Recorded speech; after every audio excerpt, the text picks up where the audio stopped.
बिस्मिल्लाहिर्रहमानिर्रहीम। अस्सलाम वालेकुम। मैं हूं करामत मुगल और मेरे साथ हैं इंसान नकवी। नकवी साहब, 20 मार्च को अमरीकी कांग्रेस में पाकिस्तान में होने वाले इंतखाबात के हवाले से समाअत होने जा रही है। क्या इस समाअत में पाकिस्तान के ख़िलाफ़ कोई संगीन एक्शन भी लिया जा सकता है?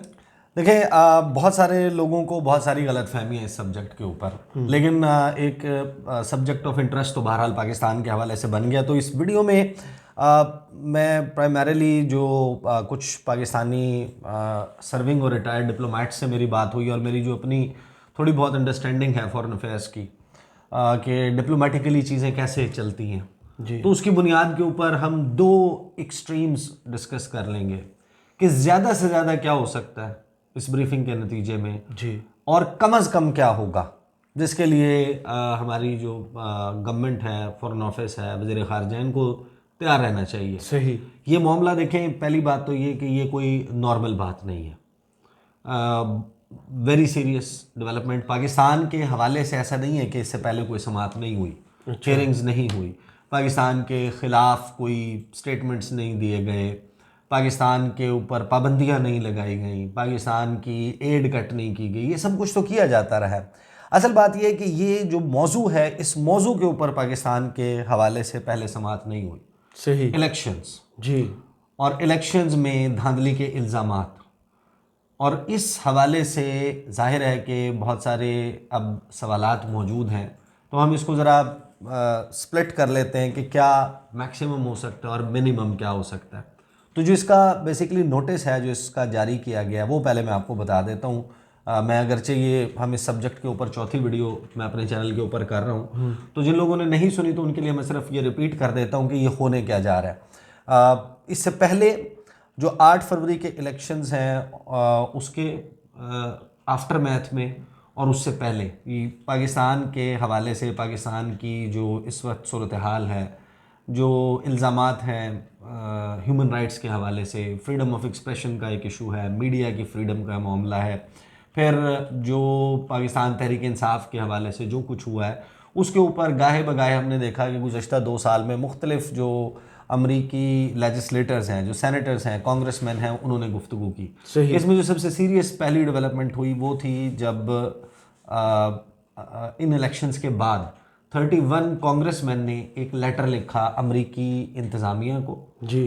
सर बाइडन को और एंटनी ब्लिंकन को, और वो तमाम के तमाम जो 31 जो कांग्रेसमैन हैं उनका ताल्लुक डेमोक्रेटिक पार्टी से, हुकूमती पार्टी से है, और उन्होंने कुछ इकदामात तजवीज़ किए कि पाकिस्तान के इलेक्शंस में जो रिगिंग के इल्ज़ामात हैं उनके हवाले से क्या किया जाए। अच्छा, उसके बाद ये अब एक दूसरी डेवलपमेंट हुई है कि जो कांग्रेस है, अमरीकी कांग्रेस, जिस तरह पाकिस्तान में कौमी असम्बली है, सेनेट है, और इसी तरह अमेरिका में कांग्रेस है, सेनेट है, जो हाउस रिप्रेजेंटेटिव जो हाउस ऑफ रिप्रेजेंटेटिव्स है, ऐवान नुमाइंदगान, जी। उसमें उसी तरीके से कायमा कमेटियां हैं जिस तरह पाकिस्तान में होती हैं। Standing committee on foreign affairs, on defence production, तालीम की, सेहत की, कल्चर की, वगैरह वगैरह, जो जितने भी महकमे उनके ऊपर बनी हुई हैं, और इसी तरीके से वहाँ पर कमेटियाँ बनी हुई हैं। फिर उनकी एक फॉरेन रिलेशंस कमेटी है, फॉरेन अफेयर्स की, house committee on foreign affairs. सही। अब जो फॉरेन अफेयर्स की कमेटी है उसकी एक झैली कमेटी है, सब कमेटी, जिसने ये हेयरिंग कॉल की है, और इसमें डोनाल्ड लू को, जो असिस्टेंट सेक्रेटरी हैं, हमारे रीजन से भी डील करते हैं, पाकिस्तान से भी डील करते हैं, उनको एज अ विटनेस बुलाया। अब मैं बड़ी तफसील में हम इसको डिस्कस कर चुके कि अमेरिका ने इसके ऊपर क्या पोजीशन ली है अब तक, और डोनाल्ड लू क्या पोजीशन लेंगे, क्या गुफ्तगू करेंगे। सही। तो उसके नतीजे में क्या हो सकता है और क्या क्या मुमकिन तौर पे ये जो कॉल अप नोटिस है ना, जो बेसिकली इस को बुलाने के लिए समन जो हुआ है, वो है कि पाकिस्तान आफ्टर द इलेक्शंस, के 8 फरवरी के इलेक्शंस के बाद पाकिस्तान की सूरत हाल, सही, examining the future of democracy in Pakistan, के ये जो इलेक्शन हो गया इसके बाद पाकिस्तान में जमहूरियत का मुस्तकबिल क्या है, and the US Pakistan relationship, कि पाकिस्तान और अमेरिका के ताल्लुकात कैसे हैं। अब मैं आपको I take you back to the letter, extreme जो है वो डिस्कस कर लेते हैं ना, कि ज़्यादा से ज़्यादा क्या हो सकता है। सही। जो ज़्यादा से ज़्यादा हो सकता है वो लेटर में जो गुफ्तगू की गई थी ना, वो है जो ज़्यादा से ज़्यादा हो सकता है। उसमें ये कहा गया था, जो 31 कांग्रेसमैन ने लेटर लिखा था कि पाकिस्तान में इलेक्शंस साफ़ और शफाफ नहीं हुए। बैनुल अक़वामी जो मुबस्सरीन है, इंटरनेशनल मीडिया है, लोकल मीडिया है, लोकल ऑब्जर्वर्स हैं, पतन है, पिलडाट है, फाफिन है, यूरोपीय यूनियन का ऑब्जर्वेशन मिशन था, उसके अलावा कॉमनवेल्थ ऑब्जर्वेशन मिशन था, और दीगर जो मुबस्सरीन पाकिस्तान आए थे, उनके मुताबिक पाकिस्तान में एक ग्रॉस मिसकंडक्ट भी नज़र आया इलेक्टोरल जो स्टाफ है उसका, और पाकिस्तान में बड़े पैमाने पे बेज़ाब्तगियाँ हुई। इलेक्शन वाले दिन जो है वो इंटरनेट सर्विस भी नहीं थी, लोगों को अपने पोलिंग स्टेशंस ढूंढने में मुश्किलात का सामना रहा। फिर इंक्लूसिविटी ऑफ द प्रोसेस नहीं हुआ कि तमाम सियासी जमातों को यकसा मौके नहीं मिले, एक सियासी जमात है उसके बल्ले का निशान ले लिया गया। ये सारी चीज़ें उस लेटर में मौजूद हैं। वो तमाम हालात का उन्होंने तज़किरा किया है उस लेटर में कि ये सिचुएशन हुई run up to the election day पे ये हुआ, और पोस्ट इलेक्शन सिनेरियो में ये इल्ज़ामात सामने आ रहे हैं। तो उसकी बुनियाद पे उस लेटर में ये तजवीज़ किया गया कि जो बाइडन इंतज़ामिया है वो पाकिस्तान की इन इंतखाबात के नतीजे में बनने वाली हुकूमत को उस वक्त तक तस्लीम ना करे, रिकग्नाइज ना करे एज लेजिटिमेट कानूनी पाकिस्तान की हुकूमत, जिस वक्त तक इन जो बेज़ाब्तगियाँ हैं और धांधली के इल्ज़ामात हैं इनकी साफ़ और शफाफ तहकीकात नहीं हो जाती। सही। अच्छा, अब सवाल यह है कि अगर वो तस्लीम ना करे फिर उससे क्या फ़र्क पड़ जाएगा?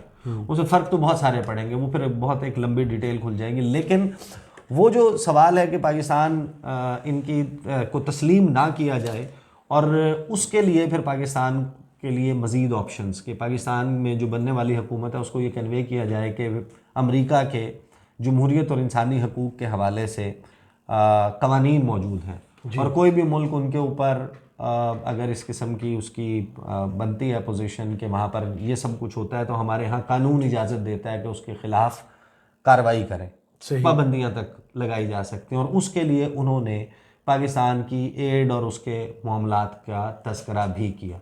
जब वो ये बात करते हैं तो जाहिर है कि इसका मतलब यही होता है कि पाकिस्तान की जो इमदाद है और जो पाकिस्तान के साथ मुख्तलिफ शोबों में मिलिट्री और डिफेंस और दीगर शोबों में ताबन हो सकता है वो ख़त्म कर जाए।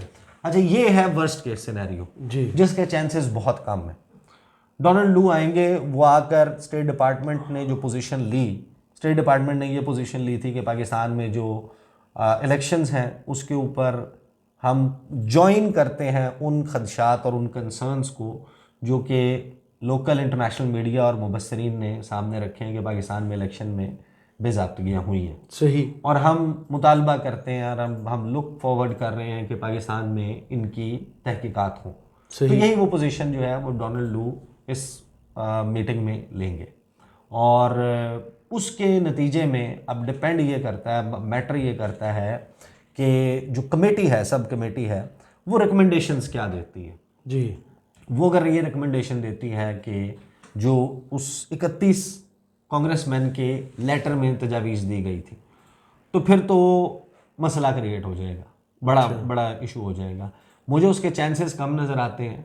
अलबत्ता ये है कि जो मिनिमम हो सकता है वो क्या हो सकता है, वो है जग हसाई, वो है कि आपका जो इमेज है वो मज़ीद ख़राब होगा इंटरनेशनली मुख्तलिफ ममालिक के साथ डील करने में। ज़ाहिर है कि जब ये सारा प्रॉब्लम आपका एक फ़ोरम के ऊपर इस तरीके से डिस्कस होगा और उसमें जो वहाँ पर कांग्रेसमैन हैं वो क्वेश्चनिंग करेंगे, उस क्वेश्चनिंग को ओपन हियरिंग की गई है ना जी, ये क्लोज डोर मीटिंग नहीं है, इन कैमरा हियरिंग नहीं हो रही। इसका मतलब ये है कि उसमें जो मदऊ किया गया है वो सिर्फ सब कमेटी के लोग नहीं हैं, पूरी जो फॉरेन अफेयर्स की कमेटी है उनके मेंबरान को मदऊ किया गया है। उसके अलावा पब्लिक में कोई भी शख्स है वो आना चाहता है उसके लिए नोटिस में कहा गया है कि वो भी मजीद विटनेस कर सकते हैं, वो विटनेस करने के लिए आ सकते हैं। तो अब डोनाल्ड लू से जो सवाल होंगे, अगर तो क्वेश्चनिंग और लाइन ऑफ क्वेश्चनिंग उस तरफ चली जाती है जो 2022 में जो कुछ हुआ रजीम चेंज के हवाले से, तो फिर तो प्रॉब्लम थोड़ा सा ज़्यादा हो जाएगा। बेशक ये एजेंडे पे हो या ना हो। नहीं, वो तो फिर अब जब डोनाल्ड लू ये बयान देंगे तो वो उसके बैकग्राउंड में जाएंगे ना, सही। जो उनके मेंबर्स हैं कमेटी के वो क्वेश्चंस करेंगे टेस्टिफाई करने के लिए आए डोनाल्ड लू, और वो उनसे ये भी सवाल करेंगे कि आपने अगर ये मामला है और आपके ये कंसर्न्स हैं तो आपने किसके साथ ये टेकअप किया। सही। वो जाहिर है कि बताएंगे कि हमने ऑफिशियल रिकॉर्ड ऑफिशियली किस किस के साथ ये मामला टेकअप किया है, ऑन द रिकॉर्ड तो स्टेटमेंट दे दी है। लेकिन देखें, पाकिस्तान दुनिया में वोटर्स की तादाद के एतबार से 5वीं बड़ी जमहूरियत है। अब वो जो 5वीं बड़ी जमहूरियत है वो अगर स्लाइड कर जाती है इनटू एन अथॉरिटेरियन स्टेट, अमराना रियासत के दर्जे में चली जाती है, तो जाहिर है कि इससे बाइडन की जो, अब मैं आपको एग्जांपल दे देता हूँ। अभी state of the union address हुआ जी, जो बाइडन का एक नया रूप आपको देखने में मिला। जो बाइडन अभी तक अगर आप असेस करें तो वो अमेरिका के कमज़ोर तरीन सदूर में शामिल हैं, क्योंकि गिरते रहते इस वजह से। गिरते रहने के अलावा देखें उनकी एज का तकाजा ही से 80+, when he became president he was 80+, 80 साल से ज़ायद उनकी उम्र है। भूलने का थोड़ा सा उनका मसला है, बात गालियां भी दे गुम हो जाते हैं, गालियां भी, ये सारा ऑफिशियल लेवल पर। दूसरा उनकी अफगानिस्तान के हवाले से जो जब इन्होंने इस रीजन से विड्रॉ किया तो उस दौरान ही अपीयर्ड, और जो उनका पोर्ट्रेल है वो एक इंतहाई वीक प्रेसिडेंट के तौर पे था। यूक्रेन वाले मामले पर उनको एक कमज़ोर सदर करार दिया गया। ये सारी सिचुएशन हुई तो हमने जो state of the union address है ना, उसमें हमने देखा कि वो जो स्ट्रॉन्ग मैन वाला वो एक पॉस्चरिंग है ना, वो उन्होंने देने की कोशिश की है कि जैसे कोई बहुत ही माचो मैन जो है ना वो आपका सदर है। उन्होंने रूस के हवाले से और यूक्रेन के हवाले से बड़ा, जिसे कहते हैं ना कि जिसे कहते हैं कि एक स्ट्रॉन्ग सख्त पोजीशन लेना, वो ली। और उसके जवाब में फिर आपने देखा कि पुतिन ने क्या कहा। पुतिन ने कहा ज़रूरत तो नहीं पड़ी, लेकिन अब रूस के मफाद के लिए एटम बम चलाना पड़ा तो मैं तो चलाऊंगा, अभी तक तो ज़रूरत नहीं पड़ी।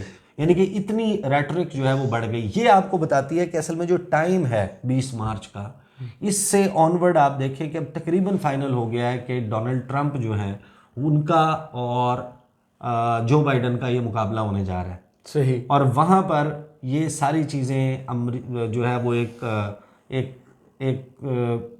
जो स्ट्रॉन्ग मैन वाला आपका पोस्चर है वो बड़ा मैटर करता है इलेक्शंस में। तो बहुत सारी चीज़ें आपको करनी पड़ती हैं भाई। वो जब सदारती मुबाहिसा होगा, सवाल होगा ना कि ये आपका स्टेट डिपार्टमेंट की पोजीशन थी, ये आपका डोनाल्ड लू ने आके ब्रीफिंग में कहा, आपने क्या एक्शन लिया पाकिस्तान के जो करंट गवर्नमेंट है इसके खिलाफ जी। तो उसके लिए कॉस्मेटिक मेजर के तौर पे ही सही उनको हो सकता है कि कुछ पोजीशंस स्टेट डिपार्टमेंट को, वाइट हाउस को लेनी पड़े पाकिस्तान के हवाले से। बेशक वो समझें कि आप कॉस्मेटिक ही हो, सुर्खी पाउडर ही की हद तक हो, लेकिन वो उनको लेनी पड़ेगी। अब उसमें मैक्सिमम क्या हो सकता है कि भाई जो कमेटी है वो कमेटी रिकमेंड एक तो ये कर देती है, और दूसरा रेकमेंड करने के बाद कोई वहाँ पर एक लेजिस्लेशन मूव हो जाती है पाकिस्तान की इमदाद को इन तमाम मामलात से मशरूत करने की। सही। उसमें भी आप देखें कि जिस तरह काटसा है, countering American adversaries through sanctions act, के अमेरिका उन ममालिक के ऊपर पाबंदियाँ लगा सकता है अपने कानून के तहत जो रूस से बड़े पैमाने पर तिजारत नहीं, दिफाई साजो सामान खरीदते हैं। सही। दिफा के जी जी जी जी जी जो सोफिस्टिकेटेड वेपन्स खरीदते हैं, क्योंकि उनके ख्याल में इसकी मद में जो आने वाला पैसा है वो अमेरिका के मफादात के खिलाफ मिलिटरीली रूस यूज़ करता है। तो हमने देखा कि वो पाबंदियां उन्होंने तुर्की पे लगाई, चाइना के ऊपर लगाई, लेकिन जब इंडिया का मामला आया तो वहाँ पर हर कानून और उस मामले में जब इंटरनेशनली बात आती है तो अमेरिका के सदर और अमेरिका के वज़ीर ख़ारजा के पास एक वेवर की ताकत मौजूद है। सही। प्रेसिडेंशियल वेवर रिकमेंड करता है फॉरेन सेक्रेटरी यानी कि वज़ीर ख़ारजा। वो कहता है कि for so and so reasons हमारे इस मुल्क के साथ इतने मफादात हैं, ये हमारे लिए चाइना के ख़िलाफ़ ये काम कर रहा है, हमारी इतनी लॉन्ग स्टैंडिंग रिलेशनशिप है, इतना पुराना ताल्लुक़ है, इतना करीबी ताल्लुक़ है, तो हमारे मफाद में है कि हम इस मुल्क को ऑफेंड ना करें। लिहाजा मैं सदर मुमलिकत से यानी कि सदर से ये दरख्वास्त करता हूँ कि वो इनके ऊपर पाबंदियाँ ना लगाए। अच्छा। तो इंडिया वाले मामले के ऊपर S-400 मिसाइल डिफेंस सिस्टम वही तो ख़रीदा था अर्दवान ने भी जी, उसके ऊपर पाबंदी लगा दी, उसको F-35 तैयारों के प्रोग्राम से निकाल दिया। इंडिया के ऊपर नहीं लिया एक्शन। इसी तरीके से जो USCIRF है, US commission for international religious freedom, वो सबको मालूम है कि दुनिया का सबसे बड़ा वायलेटर इंडिया है। जितनी उनके यहाँ एथनिक और रिलीजियस डाइवर्सिटी है, उसकी वजह से वहाँ पर नस्ली इम्तियाज़ के, वहाँ पर freedom to practise your religion, इसके बहुत से वाक़यात, गौ रक्षक के नाम पे वो जितने वाक़यात होते हैं, तो उसकी बुनियाद के ऊपर इंडिया को हमेशा जो US commission for international religious freedom है, वो रेकमेंड करता है कि इस मुल्क को ख़ास तशवीश वाले ममालिक की फ़हरिस्त में, CPC countries of particular concern में डाले और इसके ख़िलाफ़ पाबंदियाँ लगाए। लेकिन आज तक पाबंदी नहीं लगी क्योंकि हमेशा इंडिया को इस मामले के ऊपर सदारती इस्तिस्ना मिल जाता है। बल्ले। तो इसका ये मतलब नहीं है कि अगर ऐसा कुछ हो जाएगा तो उसके ऊपर अमल दरामद भी होगा।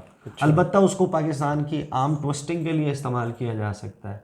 चाइना वाला मामला भी तो है ना, जो भी हुकूमत हो, चाहे वो शहबाज शरीफ की हो, इमरान खान की हो, कुछ बुनियादी चीज़ें हैं जो पाकिस्तान की पॉलिसी में, फॉरेन पॉलिसी में कांस्टेंट के तौर पे रहते हैं, जिसमें चाइना के साथ पाकिस्तान के ताल्लुकात हैं, उनको तब्दील करना यानी कि बहुत गैर मुमकिन किस्म का काम है। सही। लेकिन पाकिस्तान को मज़ीद इस मामले के ऊपर तंग करने के लिए एक नई पख जो है ना, यूँ समझेंगे वो क्रिएट हो गई है। और जो वर्स्ट केस सिनेरियो तो मैंने आपको बता दिया, और उसमें भी एक पहलू है कि जहाँ पर आपके लिए कोई इतना बड़ा मामला नहीं है, हो जाएगा।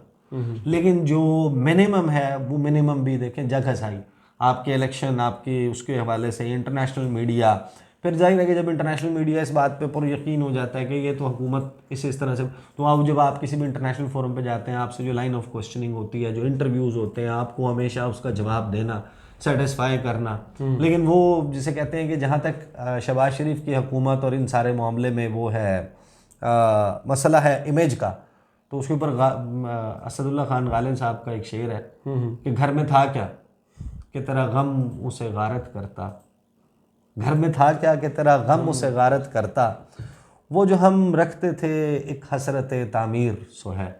तो इमेज का मसला जो है वो तो था ना, बिल्कुल। तो अभी है क्या जिसको आप गारत कर देंगे। तो इनको तो अभी फिलहाल Catch-22 सिचुएशन है और बहुत पड़ी हुई है। सही। इमेज भी चलता रहेगा इनका, तो ये मामला है।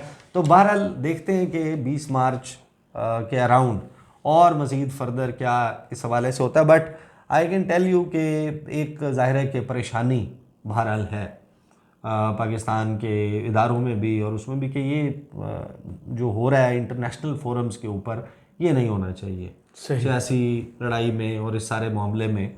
और पहली मर्तबा पाकिस्तान के इलेक्शंस को इस तरीके से कांग्रेस में समात होना, ये इन इटसेल्फ एक बड़ी डेवलपमेंट है। सही। बहुत शुक्रिया ईसा नकवी आपके तज़िये का। कमेंट बॉक्स में ज़रूर बताइएगा ये वीडियो आपको कैसी लगी। इजाज़त दीजिए, अल्लाह हाफ़िज़।